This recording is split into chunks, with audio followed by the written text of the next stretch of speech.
오늘 말씀의 제목은요, 믿음의 끝 매듭입니다. 믿음의 끝 매듭. 지금은 많이 볼 수 없는데, 옛날에 머리가 기신 여자분들은 이제 머리를 땄잖아요. 머리를 이렇게 이쁘게 빗어서 한 올 한 올 이렇게, 한 올이 아니죠. 한 뭉태기씩 이렇게 해가지고 땄습니다. 그리고 나서 이쁘게 따고 길게 끝에를 딱 묶죠.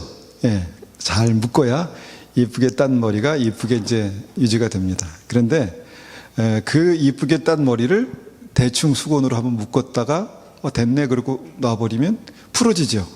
예, 끝매듭. 예, 그게 오늘 말씀드릴 끝매듭입니다. 또 운동화를 신고 있다가 운동화 끈을 이제 단단하게 잘 묶지 않습니까? 그런데 단단하게 묶어서 대충 매면 어떻게 되겠습니까? 풀리죠. 그런데 이것을 단단하게 매면 풀리지 않고 잘 걸어 다닐 수 있습니다. 풀리면 넘어집니다. 잘못하면. 그렇죠. 모든 일의 시작도 중요하지만요, 이 끝 매듭, 마지막 매듭을 잘 짓는 게 굉장히 중요합니다. 그런데 성경을 읽다 보니까 믿음도 그렇습니다. 믿음도 처음의 시작이 무척 중요합니다. 그런데 믿음의 마지막이 더 중요합니다. 처음의 시작도 중요하지만 믿음의 끝 매듭을 잘하는 게 너무너무 중요하다라는 것입니다. 사울이요, 대단한 사람이었습니다. 사울 왕. 하나님께서 그에게 왕으로 기름 부으셨습니다. 그를 택하셔서 왕으로 기름 부으셨습니다. 그 나라에서 한 사람을 택하셔서 기름 부으셨습니다. 그런데 그의 마지막이 끝 매듭이 어떻게 됐습니까? 버림받고 자살했습니다. 이거는 믿음이 아니죠. 이건 완전히 실패한 인생입니다. 왕이었으면 뭐합니까? 끝이 그렇게 막 그냥 형편없이 그냥 끝나면 아무것도 아닌 거죠. 예, 가롯 유다는 예수님의 제자로 택함을 받았습니다. 12명만 택하셨는데 그 중에 한 명이었습니다. 그 중에 한 명, 그리고 3년 반 동안 예수님과 동행하면서 예수님께 직접 들었습니다. 한 번만이라도 주님의 음성을 들을 수 있었으면, 한 번만이라도 주님께서 말씀하시는 설교를 직접 들을 수 있었으면 얼마나 좋겠습니까? 그런데 가롯 유다는 3년 반 동안 그렇게 있었습니다. 그런데 그의 마지막이 어땠습니까? 그의 마지막이 믿음의 끝 매듭이 배신과 자살이었습니다. 그건 뭡니까? 아무것도 아닙니다. 그때 택함 받은 것, 그때 배웠던 것, 그때 믿음, 뭡니까? 아무것도 아닙니다. 그래서 믿음은 처음의 시작도 중요하지만 끝이 중요하다는 것입니다. 지금도 중요하지만, 이전에도 중요했지만, 오늘 이후에 내일, 앞으로가 굉장히 중요하다는 것입니다. 반면에 십자가의 오른편 강도, 우리가 많이 이제 예를 들지만 십자가의 오른편 강도는 정말 험난한 인생을 살았습니다. 그의 삶에 정말 험난한 인생을 살아서 그의 끝이 이제 십자가에 못 박혀 죽을 그 순간까지 왔다는 것입니다. 그런데 아직 끝이 아니었습니다. 왜냐하면 그 끝이 오기 직전에 주님의 나라에서 나를 기억해 주십시오 라는 그 믿음이 그의 마음 가운데 생겼다는 것이죠. 그래서 그의 인생의 끝매듭을 뭔가 엉성하게 맺던 것 같은데 딱 마무리를 잘 해서 뭐라고 주님께서 말씀하셨습니까? 내가 오늘 나와 함께 낙원에 있으리라. 이런 말씀들을 보면요, 믿음의 끝이 얼마나 중요한지 모르겠습니다. 믿음의 끝. 자, 왜 이런 말씀을 드리냐 하면은요, 우리가 주님께서 다시 오시겠다 말씀하시고 도적같이 오시겠다 말씀하셨습니다. 그러니까 우리의 믿음은요, 살아있는 믿음은 이 끝을 바라보는 그 시각에 따라서 진짜 살아있는 믿음으로, 진짜 건강한 믿음으로 설 수 있다라는 것입니다.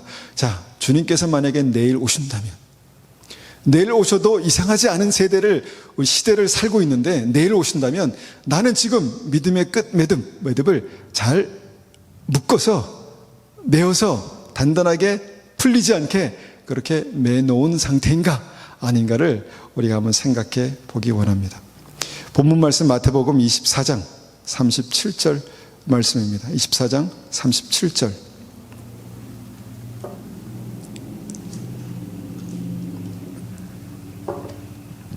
24장 37절 13절부터 제가 받들어 읽겠습니다. 노아의 때와 같이 인자의 임함도 그러하리라. 홍수전에 노아가 방주에 들어가던 날까지 사람들이 먹고 마시고 장가들고 시집가고 있으면서 홍수가 나서 그들을 다 멸하기까지 깨닫지 못하였으니 인자의 임함도 이와 같으리라. 만약에 이들이요 홍수가 나기 직전에 깨달았으면 어떻게 될까요?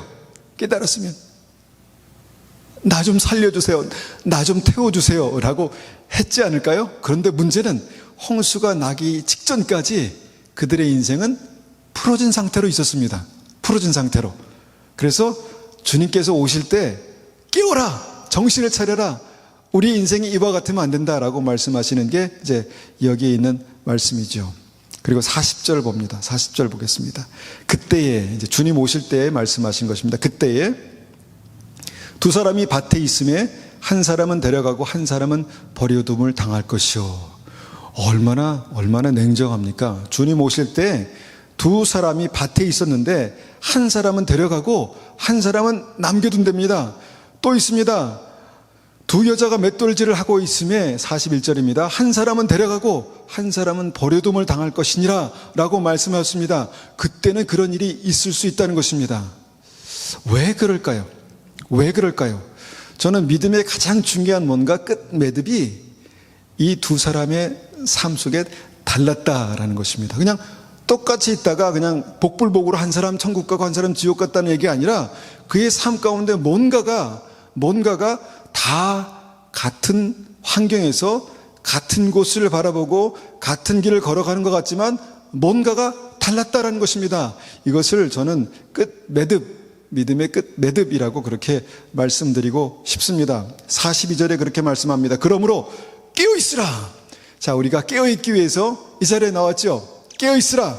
어느 날에 너희 주가 임하는지 너희가 알지 못함이라. 자, 깨어있는 게 무엇일까? 어떻게 하면 깨어있을까? 어떻게 하면 깨어서 내 인생의, 내 믿음의 이 끝 매듭을 단단히 붙들어 매고 주님께서 내일 오셔도 내가 주님과 함께 천국에 갈 수 있는 믿음으로 설 수 있을까? 이것이 오늘 말씀의 굉장히 중요한 핵심입니다.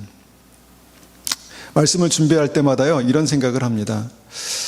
어떻게 하면 우리가 아까 말씀드렸듯이 예배가 기회인데 내가 기도할 수 있는, 오늘 기도할 수 있는, 오늘 예배 드릴 수 있는 이것이 정말 하나님 앞에 믿음으로 설 수 있는 기회인데 한 사람이라도 그냥 아무 생각 없이 그냥 밭 갈다가, 아무 생각 없이 맷돌 갈다가, 아무 생각 없이 부엌에서 일하다가 어이구야 이렇게 되면 안 되겠다라는 것입니다. 이렇게 되면 안 되겠다는 것입니다. 똑같이 밭을 갈고 똑같이 맷돌질을 하지만 정말 우리가 깨어있는 믿음으로 주님 나라에 가야 되지 않겠습니까, 여러분? 예, 그렇게 되겠습니다. 그렇게. 그래서 오늘 말씀의 목적은 우리가 이제 깨어있는 것입니다. 그래서 이 말씀의 끝은 뭐냐? 말씀의 끝은 뭐냐? 천국에 가기 위해서는 깨어있어야 한다. 이 말씀을 우리가 생각할 때 이제 이 말씀과 함께 우리가 묵상할 수 있는 여러 가지 중요한 말씀들이 있습니다. 그 중에 하나가 우리가 잘 알고 있는 마태복음 22장 말씀이죠. 마태복음 22장 1절 말씀도 보겠습니다. 마태복음 22장 1절입니다.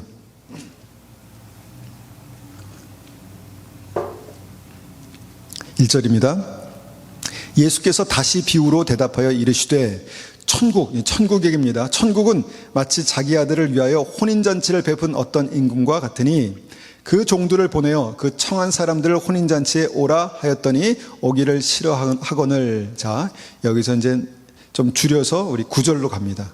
건너뛰어서 9절로. 자, 불렀는데 오지 않고 또 불렀는데 종들을 죽이고 그래서 막 그런 일들이 있었습니다. 그러고 나서 또 불렀습니다. 네 거리 길에 가서 사람을 만나는 대로 혼인잔치에 청하에 오라 한데 이것이 은혜입니다. 아무나 와도 좋습니다. 아무나. 교회는 아무나 오는 곳입니다. 아무나 와서 주님의 말씀을 듣고 회개하고 천국 갈 수 있는 곳이 교회입니다. 아무나 오라고 했습니다. 아무나. 그래서 아무나 왔습니다. 10절입니다. 종들이 길에 나가 악한 자나 선한 자나 만나는 대로 모두 데려오니, 악한 자나 선한 자나 모두 데려오니 혼인잔치에 손님이 가득한지라. 11절입니다. 임금이 손님들을 보러 들어올새 거기에 예복을 입지 않은 한 사람을 보고 이르되 친구여 어찌하여 예복을 입지 않고 여기 들어왔느냐 하니 그가 아무 말도 못하거늘 임금이 사원들에게 말하되 그 손발을 묶어 바깥 어두운데 내던지라 거기서 슬피 울며 이를 갈게 되리라 하니라. 자, 천국에서 이렇게 됐으면 뭡니까? 지옥입니다. 그죠? 천국에서 손발이 묶여서 밖으로 내던짐을 당했다는 것은 천국에 들어가지 못했다는 얘기죠.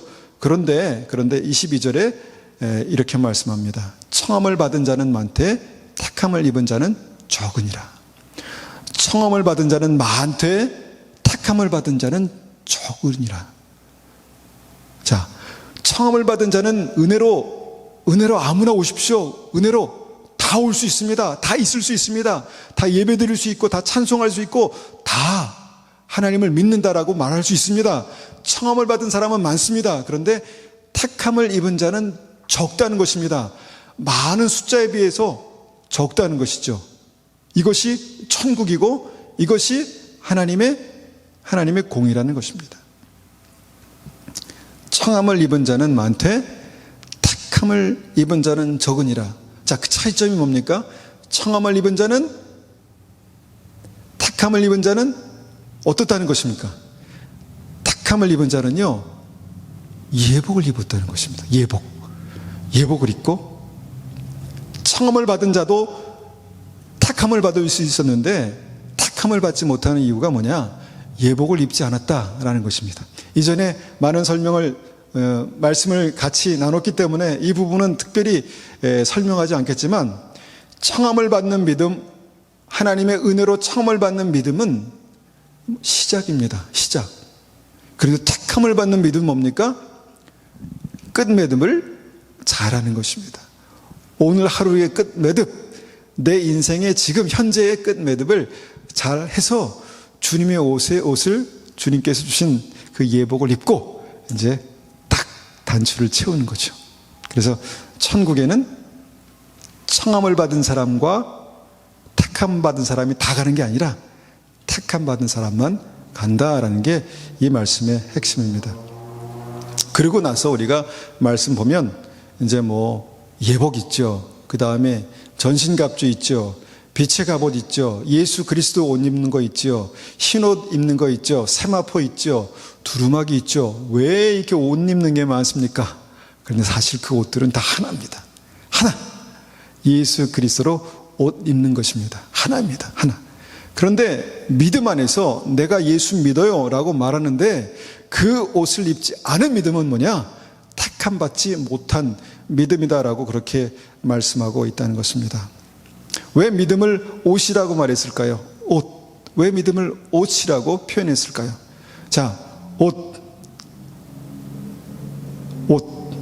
치마, 바지, 셔츠, 하얀색, 검은색, 알록달록한색, 핑크색, 블루. 보여요. 보인다는 것입니다. 어떤 옷을 입었는지 보인다는 것입니다.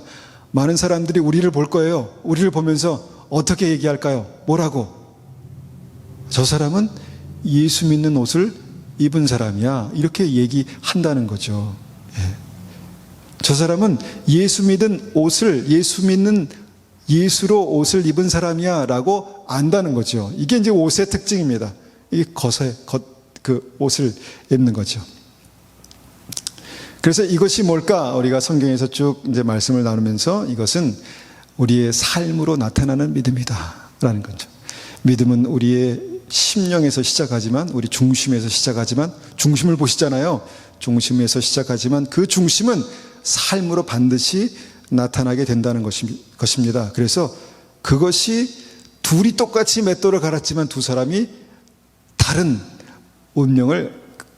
운명으로 그렇게 결정났다라는 것이죠. 두 사람이 같은 장소에서 같은 능력을 가지고 같은 목적으로 밭을 갈았지만 한 사람은 들려 천국에 올라가고 한 사람은 버려짐을 당했다라는 것이죠.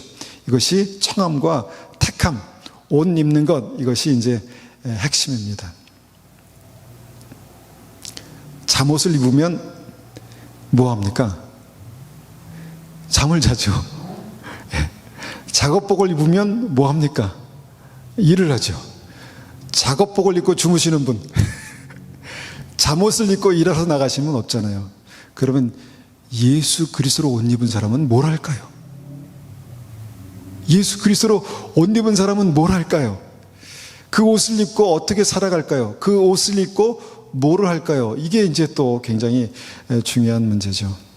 그래서 혼인잔치에서 이 옷을, 예복을 입지 않은 이들이 청함을 받았지만 나중에 손발이 묶인 채 버려짐을 당했다. 뭐 이렇게 잔인하게까지 그냥 버려짐을 당했다, 쫓아냈다 이렇게 하시면 되는데, 손발이 묶인 채 버려짐을 당했다라고 이렇게 말씀하신 이유가 뭘까? 정신을 차려라. 주님은 예복을 입지 않은 그 믿음에 대해서 아주 냉정하시다라고 말씀하시는 것이 이 말씀의 굉장히 중요한 핵심이라고 믿습니다.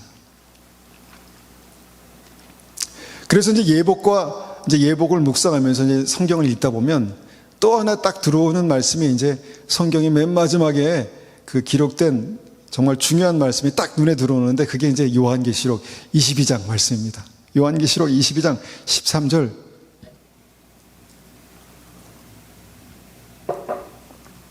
요한계시록 22장 13절입니다. 제가 받들어 읽겠습니다. 나는 알파와 오메가요, 처음과 마지막이요, 시작과 마침이라. 자기 두루마기를 빠는 자들은 복이 있으니 이는 그들이 생명나무에 나아가며 문들을 통하여 성에 들어갈 권세를 받으려 함이로다. 자, 요 상태는 뭐냐면요, 옷을 입었습니다. 두루마기 뭔지 아시죠? 얘 왜 두루마기라고 이렇게 썼나? 옛날에 성경이 기록되면서 옛날에 한복 위에 겉옷, 보이는 겉옷, 그것을 두루마기라고 했습니다. 그래서 그 두루마기를 입었어요. 그러니까 맨 겉에 보이는 옷이라는 거예요. 그래서 그것을 입었습니다. 예복을 입었습니다. 그런데 아직 들어가지 못했어요. 들어가야 될 곳에 들어가지 못했습니다. 그런데 뭐라고 그 중간에 단서를 다냐면 두루마기를 빤답니다. 예복을 빤답니다. 예복을 깨끗게 한다는 거예요. 그래서 예복을 깨끗게 하는 이들이 생명나무에 나가서 그곳을 따먹고 문들을 통하여서 예루살렘 성 천국에 들어간다라고 그렇게 말씀합니다. 자, 예복을 입고 나서 뭘 했다고요? 빨았다는 것입니다. 깨끗게 했다는 것입니다. 우리가 예배드리면서 그렇게 기도했습니다. 그렇게 찬송했습니다. 그리스도의 보혈로 정결케 하시고 회개의 영을 부어주셔서 우리가 날마다 예수님을 닮아갈 수 있도록 은혜 베풀어 주십시오. 두루마기를, 예복을 그리스도로 옷 입은 사람들이 깨끗게 하는 것, 이것이 정말 마지막 때에 이제 끝을 단단히 매는 믿음의 핵심입니다. 끝을 단단히 매는 믿음의 가장 중요한 핵심입니다. 물론 예수님으로, 그리스도로 예복을 입지 않으면 아무것도 아니죠. 뭐 빨 옷이나 있겠습니까? 그런데 내가 예수님을 믿어, 내가 예수 믿고 구원 받았어, 내가 날마다 예수님과 동행하는 믿음으로 살 거야 라고 그렇게 확신하는 그런 믿음으로 살아가는 그런 분들에게 중요한 메시지입니다. 그 두루마기를 빠는 자들이 복 있는 자들이다. 빠는 자들이 생명나무를 먹고 그 문으로 들어가서 정말 그 문에 들어갈 권세를 받는 사람이다 라고 그렇게 말씀하고 있다라는 것입니다. 그래서 핵심은, 오늘 말씀의 중요한 그 끝매듭의 핵심은 예복을 깨끗하게 빠는 것입니다. 여러분, 그 두루마기를 빨지 않으면 어떻게 될까요? 예복을 빨지 않으면 더러워지겠죠. 더러워진다는 것이 어떤 의미일까 이렇게 생각해 봤는데, 여러분 옷을 입었습니다. 그런데 막 그 안에 침 자국이 있고 음식 침 자국이 있고 그러면 어떻습니까? 환하게 빛이 납니까? 아니죠. 좀 왜 저렇게 입었을까? 빛이 날라고 하다가 빛이 나지 않습니다. 왜냐하면 몸에 더러운 어떤 그런 것들이 많이 묻어 있기 때문에. 자, 예복을 깨끗하게 빠는 일을 게을리하는 사람들이 있다라는 것입니다. 예복을 깨끗하게 빨아야 되는데 그 예복을 깨끗하게 빠는 것을 게을리하는 사람, 빨지 않는 사람, 정결케 하지 않은 사람은 어떻게 될까? 어떻게 될까요? 여기에 나오지 않았지만 그와 관련된 여러 가지 말씀들을 찾아볼 수 있습니다. 여러분, 슬기로운 열처녀의 비유를 보면 슬기로운 5처녀와 미련한 5처녀의 차이가 뭔지 아십니까? 등불이 꺼져서 미련한 5처녀는 빛이 나지 않았다는 거예요. 빛이 나지 않았다는 것입니다. 옷을 입었는데 그 옷이 퇴색됐다는 거예요. 영광의 빛이 예수 그리스도로 옷 입은 그 믿음의 증거가 나타나지 않았다는 것입니다. 그래서 믿음의 5처녀가 어떻게 됐습니까? 미련한 5처녀가 어떻게 됐습니까? 혼인잔치, 천국 혼인잔치 들어가지 못했다는 것입니다. 자, 여기서 다시 한번 우리가 예복은 날마다 깨끗하게 빨아야 되는구나. 그래서 우리가 날마다 믿은 지 오래된 사람도 날마다 그 예복을 깨끗하게 빠는 것이 중요하구나. 내가 주님 앞에 나와서 기도하고 찬송하고 말씀을 들으면서 하나님의 말씀이 나의 심령을 찌를 때 주님 저를 긍휼히 여겨 주십시오. 불쌍히 여겨 주십시오. 회개로 주님 다시 한번 주님께 더 가까이 갈 수 있도록 은혜 베풀어 주십시오. 그렇게 이제 기도해야 되는구나를 아는 것입니다. 생명의 빛을 잃어버린 사람들이 있습니다. 생명의 빛을 잃어버릴 수 있습니다. 예수 그리스도의 빛이 처음에는 있었습니다. 그런데 그 빛이 퇴색돼 버린 사람들이 믿음이 있을 수 있다는 것입니다.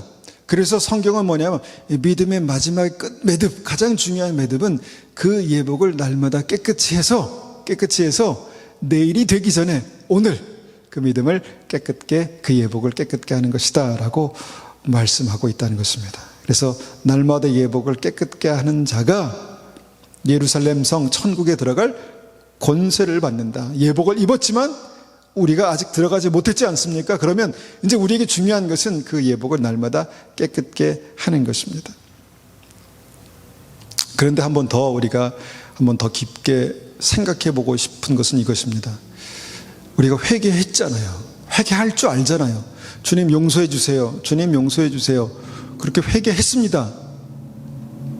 뭘 더 회개를 하는 건가? 내가 그때 회개했는데, 내가 어저께도 회개했는데 주님 나의 모든 죄를 용서해 주십시오 라고 그렇게 하나님 앞에 기도하고 보일로 씻어 주십시오 그렇게 기도하고 회개했는데, 다 회개했는데 어떻습니까?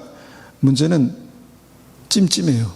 회개했는데, 내가 저번 주에도 회개했는데 또 회개하려니까 뭔가 반복되는 것 같고, 이게 뭐 이렇게 하나님 앞에 구차하게 이렇게 계속 똑같은 거 앵무새처럼 그렇게 회개해야 되나 이런 생각도 들기도 하고, 핵심은 뭡니까? 회개해서 뭐가 달라졌는가? 이게 핵심 아니겠습니까? 회개에 합당한 열매, 이게 핵심 아니겠습니까? 회개했는데 뭐가 달라졌을까? 그런데요, 회개했는데 진짜로 회개했나 이렇게 생각해 보면 회개했는데 회개가 이거 찜찜할 때가 있다는 거죠. 회개를 했는데 이게 회개에 합당한 증거가 뭔가 이렇게 막 생각하면 또 이게 막 혼동이 되고 이게 막 헷갈리는 거죠. 그래서 내가 진짜로 회개했는데, 내가 정말 하나님 앞에 하나님 용서해 주세요 라고 했는데 뭔가 내일 되면 또 실수하고 또 잘못하고, 그래서 내가 정말 진짜 회개한 게 맞는가에 막 이런 생각도 들고, 그래도 이제 이 말씀을 의지해서 내가 회개는 하긴 합니다. 회개는 하긴 합니다. 그런데 무엇이 회개에 합당한 열매인가? 성경에서 말씀하시는 열매는 한 가지입니다. 한 가지. 이 성령의 열매인데, 뭐가 회개에 합당한 열매인가? 성령의 열매. 뭐 이렇게 이제 우리가 얘기하고 하면 이제 끝나면 이제 단순하겠지만, 오늘 이제 우리가 그것과 관련해서 한 가지 말씀을 우리가 보면서 정말 회개에 합당한 열매, 회개의 증거, 내가 회개했다는 확증, 이것을 날마다 우리가 좀 삶 속에 확인하는 그런 은혜가 있기를 원합니다. 누가복음 7장 말씀입니다. 누가복음 7장.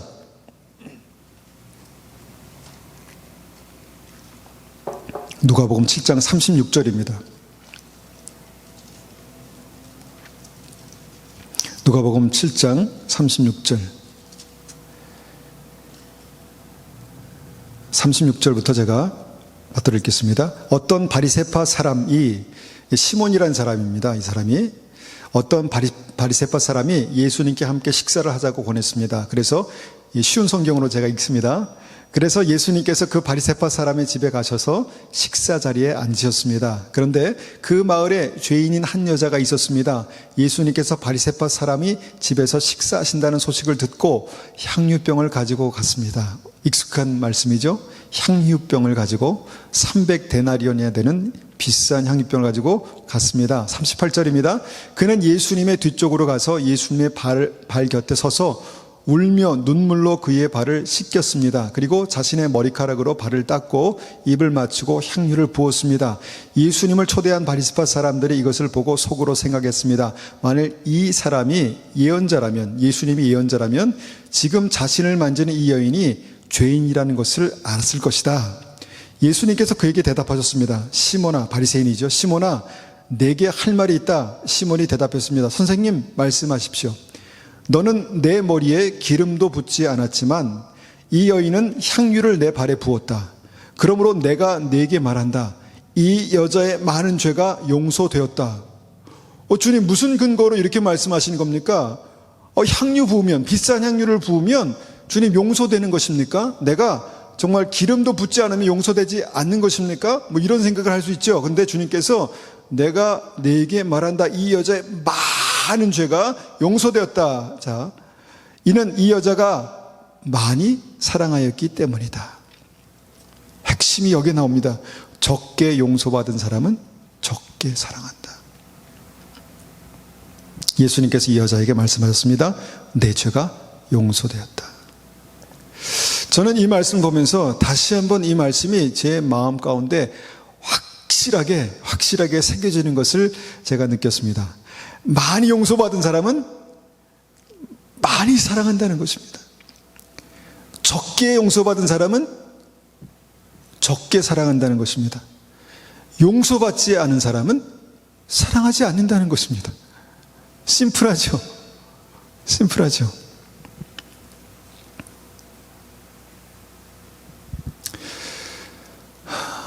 제가 막 무지막지한 그런 죄를 지어서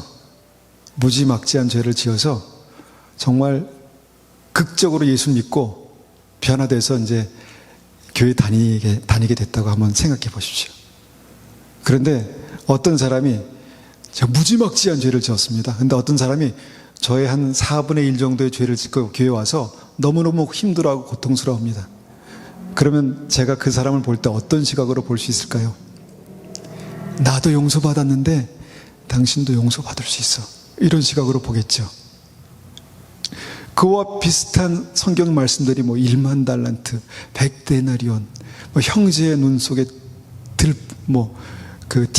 내 눈 속에 들보, 이런 말씀을 하지 않습니까? 예.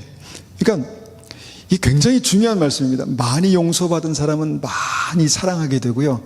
아까 우리가 묵상하고 읽었던 말씀 중에 하나님의 사랑의 가장 중요한 핵심이 뭐라고 말씀드렸습니까? 긍휼. 예. 많이 용서받은 사람은 많이 긍휼히 여기고요. 적게 용서받은 사람은 적게 긍휼히 여긴다는 것입니다. 용서받지 못한 사람은요, 긍휼이라는 마음 손톱만큼도 찾아볼 수 없고요.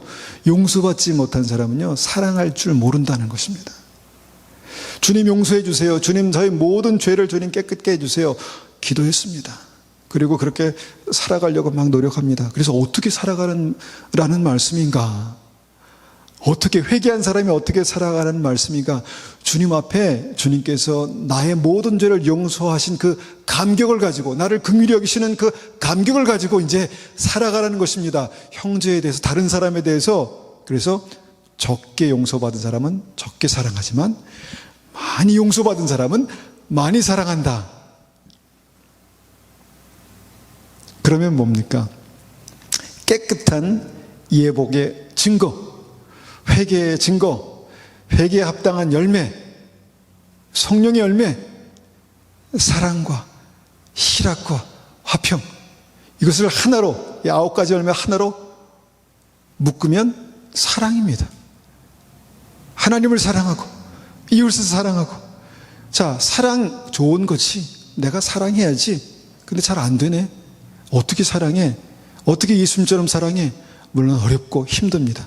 그런데 많이 용서받은 사람은 많이 사랑한단다. 그런데 적게 용서받은 사람은 적게 사랑하는 거야. 그런데 사랑하지 못하는 사람은 용서받지 못한 거야. 이렇게 말씀하시는 것입니다.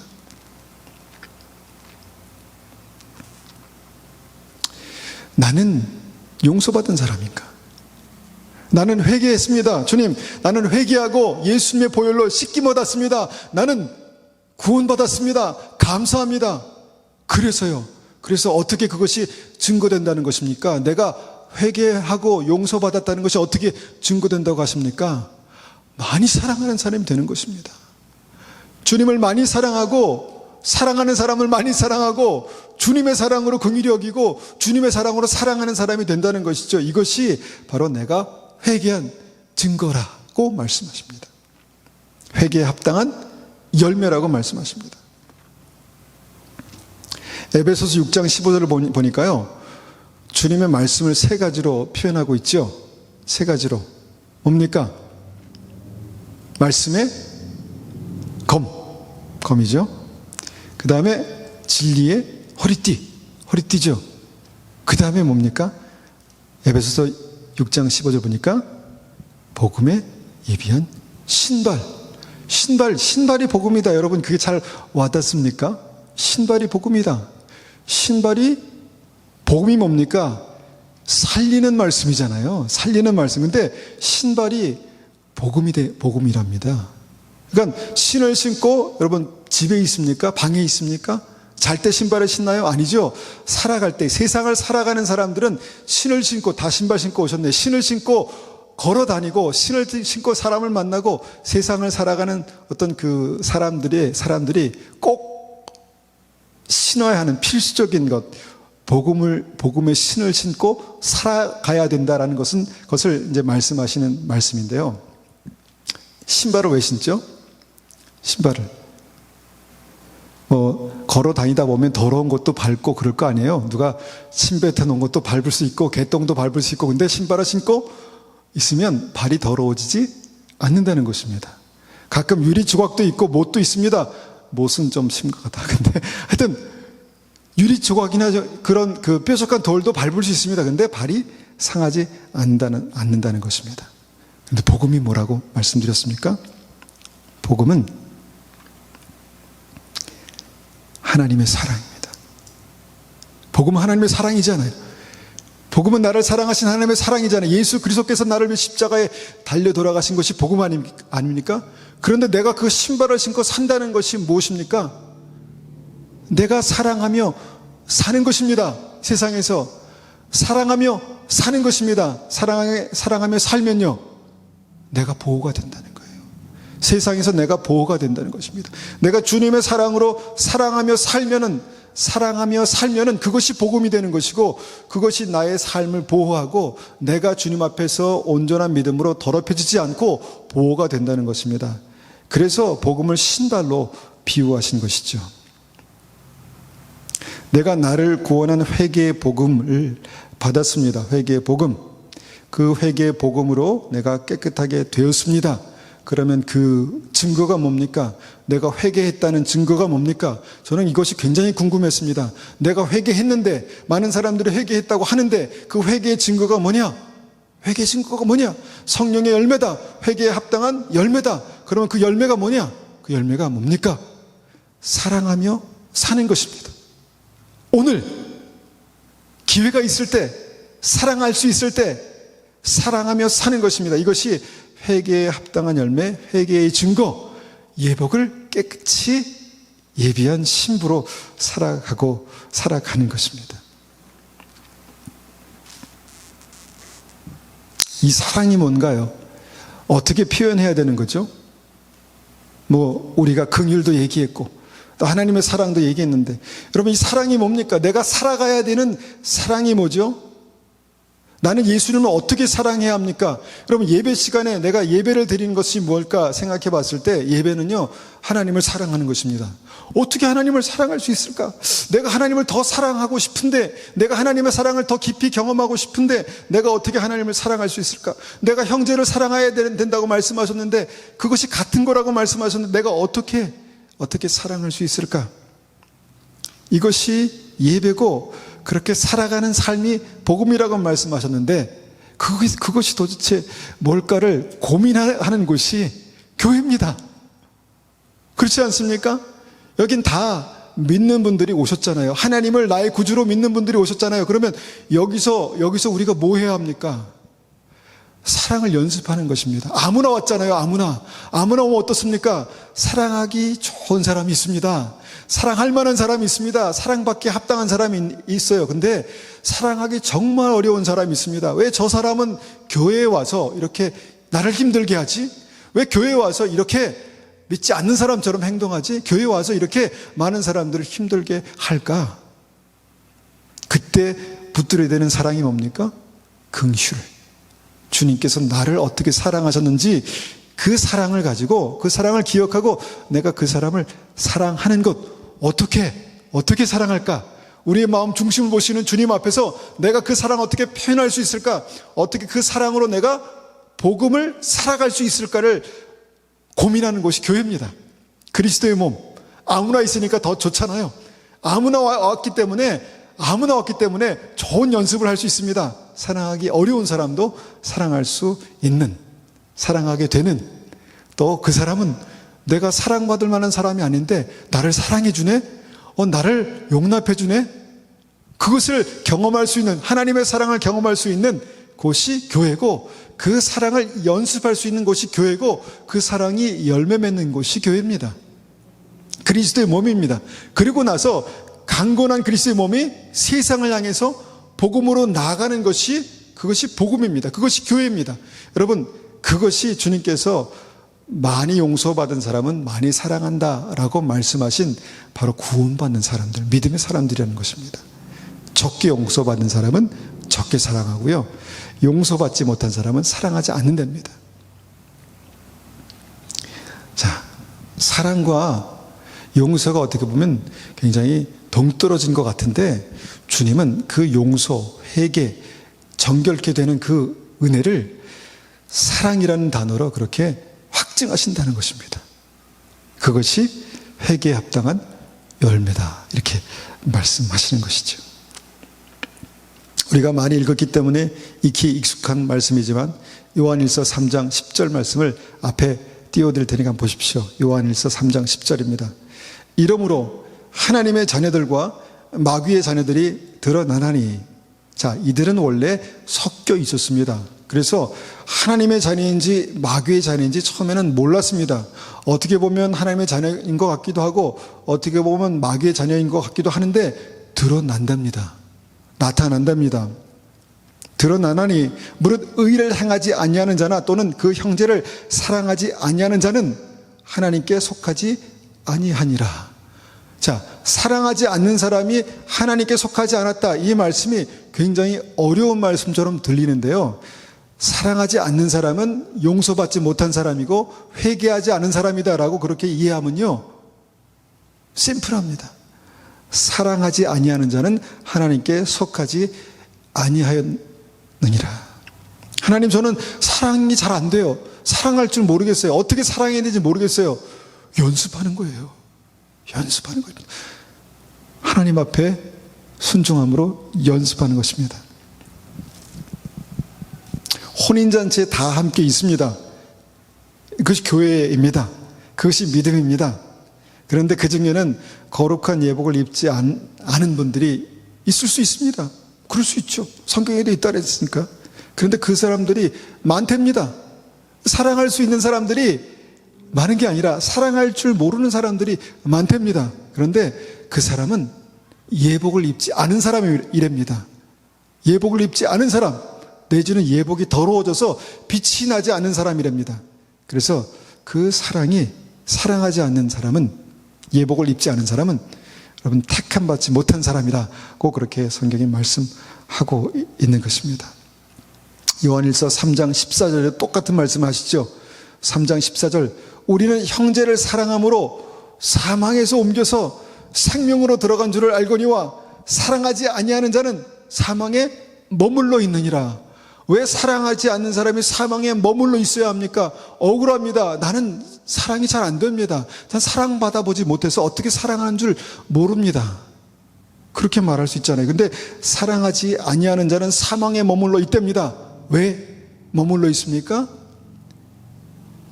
예복을 입지 않아서, 내지는 예복이 더러워져서, 회개하지 않아서, 용서받지 못해서 적게 사랑하느니라. 사랑하지 않느니라. 이렇게 되는 거예요. 그래서 우리가 주님 앞에 주님 용서해 주세요, 주님 저를 정결케 해주세요, 이렇게 회개하지 않습니까? 그 회개를 시험해 볼 수 있는 마음 상태가 뭐냐? 회개를 시험해 볼 수 있는, 확증할 수 있는 삶이 뭐냐? 그것이 이제 사랑하는 삶이다라는 것입니다. 그래서 교회는요, 그렇게 하나님의 사랑을 확증하는 그리스도의 몸입니다.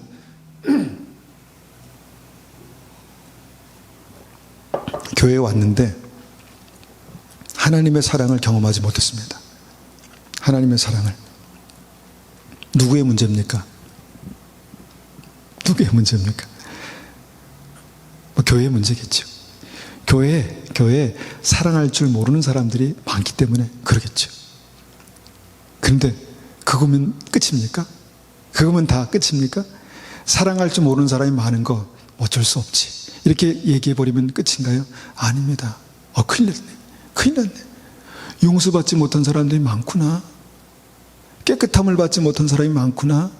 예복을 입지 않은 사람들이 많구나. 이 성경의 말씀입니다. 예복을 입지 않은 사람이 많은 것입니다. 택함 받은 사람이 적은 것입니다. 그러니까 교회에서 막 사랑받으려고 막 이렇게 애쓰지 마세요. 택함 받은 사람들이 많지 않을 수 있습니다. 성경의 말씀이니까.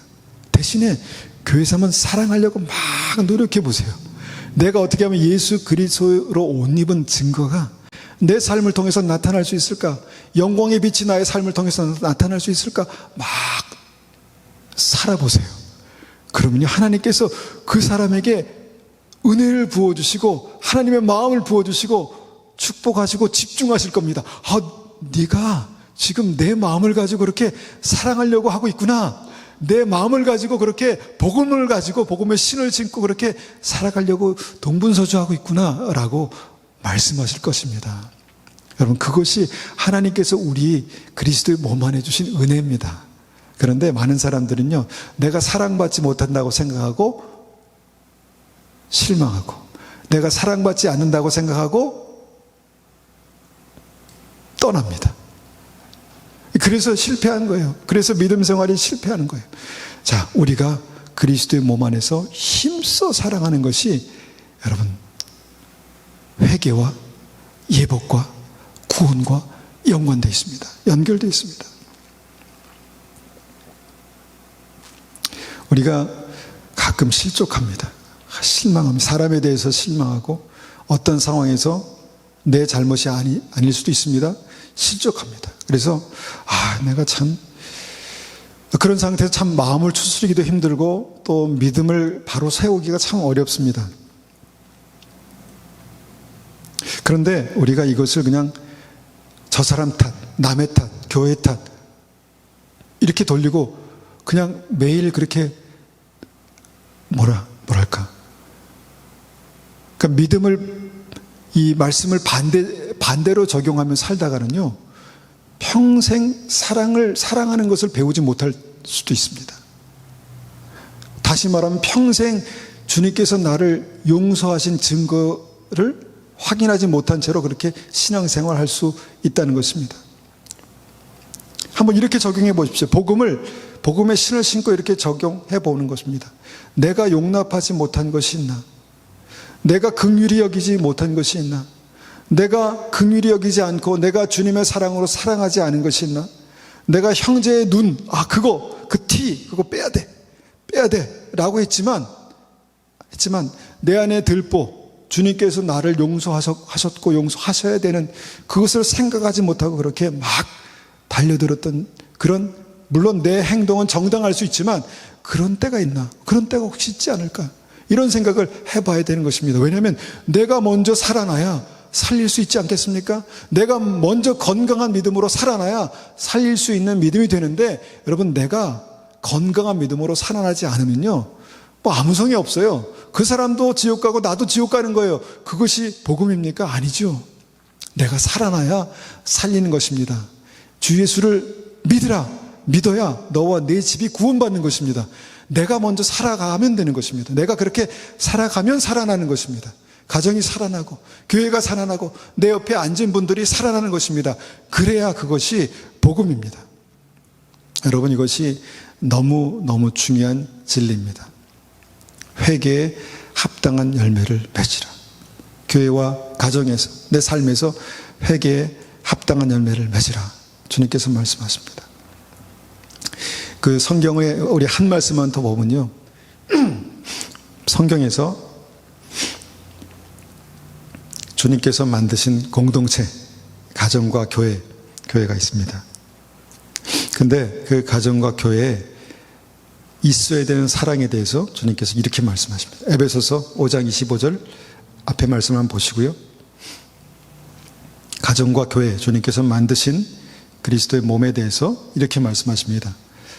5장 25절에 남편들아 아내 사랑하기를 그리스도께서 교회를 사랑하시고 그 교회를 위하여 자신을 주심같이 하라. 이거는 교회에 대한 얘기인지 가정에 대한 얘기인지 이렇게 좀 이게 섞여 있는 것 같습니다. 물론 이것은 가정에 대한 얘기지만 그 가정에 대한 비유를, 가정에 있어야 되는 사랑의 비유를 교회, 그리스도 이 관계로 그렇게 말씀하는 것이죠. 그래서 그리스도께서 교회를 사랑하셔서 교회를 위해 자신의 생명을 주심같이 그런 사랑으로 가정에서 살아야 된다. 이렇게 이제 말씀하셨습니다. 그러니까 여기는 정말 하나님께서 만드신 가정과 교회, 그리스도의 몸에 가장 있어야 되는 그 핵심적인 사랑에 대해서 그렇게 이제 이것이 사랑이다라고 말씀하신 것입니다. 어떻게 해서 가정에서 사랑이 되는가? 어떻게 교회에서 사랑이 되는가?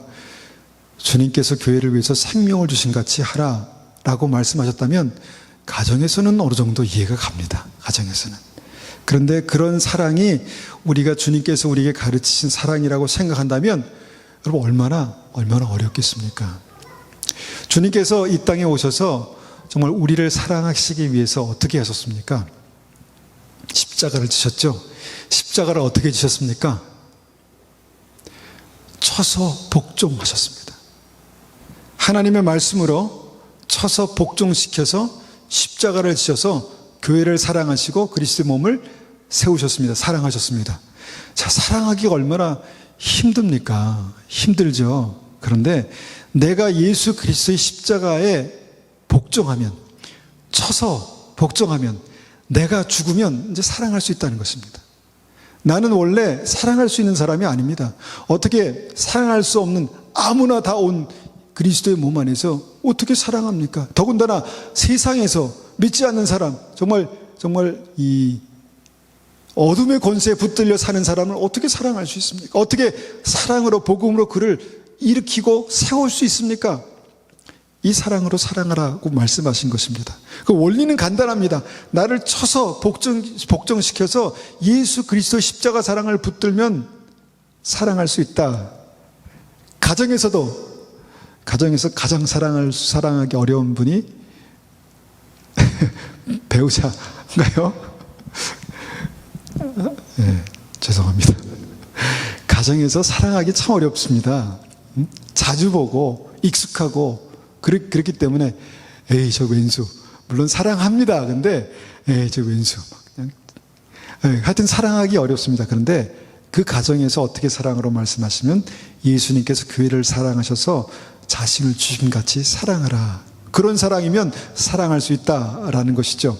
그런 사랑으로 우리가 그리스도의 몸 안에서 사랑하면 사랑할 수 있다라는 것입니다. 그런데 그 다음 말씀이 굉장히 또 중요합니다. 에베소서 5장 26절.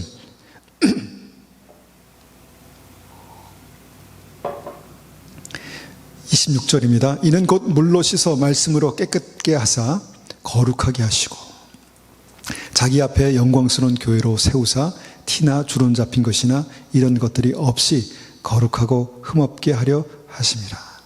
자, 교회와 가정의 사랑에 대해서 말씀하셨잖아요. 교회와 가정의 사랑에 대해서 말씀하셨는데 그 바로 다음 절에 연결된 말씀이 뭡니까? 깨끗게 하시고 거룩게 하시는 말씀을 연결하셨어요.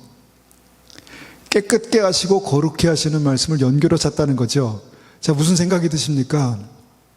사랑은요, 용서받은 사람, 사랑은요, 거룩하게 된 사람이 할 수 있는 거예요. 온전한 회개로 주님 앞에 서서 사랑할 수 있는 것입니다. 온전한 회개로 주님 앞에 설 수 없으니까, 내 스스로 안 되니까 나를 쳐서 복종시키는 것입니다. 온전한 사랑으로 내가 살아가기 어려우니까 십자가에 못 박는 것입니다. 그래서 내가 그렇게 되면 예수 그리스도의 사랑으로 사랑할 수 있게 되는데, 그것이 뭐냐? 깨끗하고 거룩하게 영광스러운 그리스도의 몸으로, 티나 주름 잡힌 것이나 이런 것들이 없이 흠없는 그리스도의 신부로 서는 믿음입니다. 그래서 뭡니까? 사랑하는 것이, 깨끗게 되는 것이 겉과 회개와 구원과 하나로 묶여 있다는 것입니다. 주님께서 이것을 위해서, 이 사랑을 위해서 죽기까지 복종하셨는데, 그 그리스도의 사랑을 배우고 닮아가는 우리들이 사랑하기 어려운 사람들을 만날 때 쳐서 복종시켜 십자가에 주님과 함께 못 박으면 이제 그때는 사랑할 수 있다. 이거는 나의 힘, 나의 어떤 노력이 아니라, 나의 어떤 능력이 아니라 주님께서 나에게 부으시는 십자가의 권세다, 권능이다. 그렇게 나를 깨끗게 한 사람, 사랑한 사람이 그 문으로 들어갈 권세를 얻는다라고 그렇게 말씀하시는 것입니다. 그래서 회개는요, 회개의 증거는 사랑하는 것입니다. 회개의 증거는 사랑하는 것입니다. 결론을 맺습니다. 청함을 받은 믿음이 시작입니다. 그런데 택함을 받는 믿음이 핵심입니다. 택함을 받는 믿음은 예수 그리스도로 옷 입는 것입니다. 빛의 갑옷을 입는 것입니다. 그런데 그 빛의 갑옷을 입은 믿음은 옷 입었기 때문에 보여집니다. 하나님의 영광이 나타납니다. 빛이 나타납니다. 그런데 그 빛이 죄로 말미암아 얼룩질 수 있습니다. 그래서 마지막 천국 가는 믿음으로 하나님의 나라에 들어가는 믿음의 사람들은 날마다 그리스도의 보혈로, 회개로 깨끗게 하는 것입니다. 자, 내가 그래서 날마다 주님 앞에 믿음으로 깨끗게 하고 회개하고 말씀대로 살려고 노력합니다. 그래서 뭐가 달라졌습니까? 뭐가 달라집니까? 사랑하는 사람이 된다는 것입니다. 깨끗함을 받은 사람은 사랑하는 사람이 된다는 것입니다. 그 은혜가 저에게 있기를 원합니다. 그 은혜가 우리 한 분 한 분의 삶 가운데 가득 넘치기를 원합니다. 주님 오실 때가 너무너무 가까웠다고 하는 이때에 주님, 내가 주님 앞에 용서받고 거룩한 예복을 입고 주님 앞에 서서 믿음으로 살아가는 그 믿음의 증거가 확인되어야 되겠습니다. 확증으로 나타나야 되겠습니다. 주님께서 나에게, 주님 사랑한다 아들아, 사랑한다 내 딸아, 착하고 충성된 종아 라고 말씀하시는 그 믿음이 나의 삶 속에 확인될 수 있어야 합니다. 여러분, 그 믿음이 확인되는 은혜가 우리에게 있으시기를 간절히 축원합니다. 한번 이 말씀을 가지고 기도하겠습니다. 하나님, 주님의 말씀이 살았고 운동력이 있습니다. 나는 할 수 없지만 주님께서 나의 삶에 오셔서 그 사랑으로, 십자가 사랑으로 사랑을 부으시고 베푸셔서 하나님, 예수 그리스도를 따라가는 우리가 쳐서 복종시켜 예수 그리스도와 함께 죽고 예수와 살면 주님 사랑하는 사람이 된다고 말씀하시는데, 주님 그렇게 되기를 원합니다. 은혜 베풀어 주십시오. 그렇게 한번 같이 기도하겠습니다.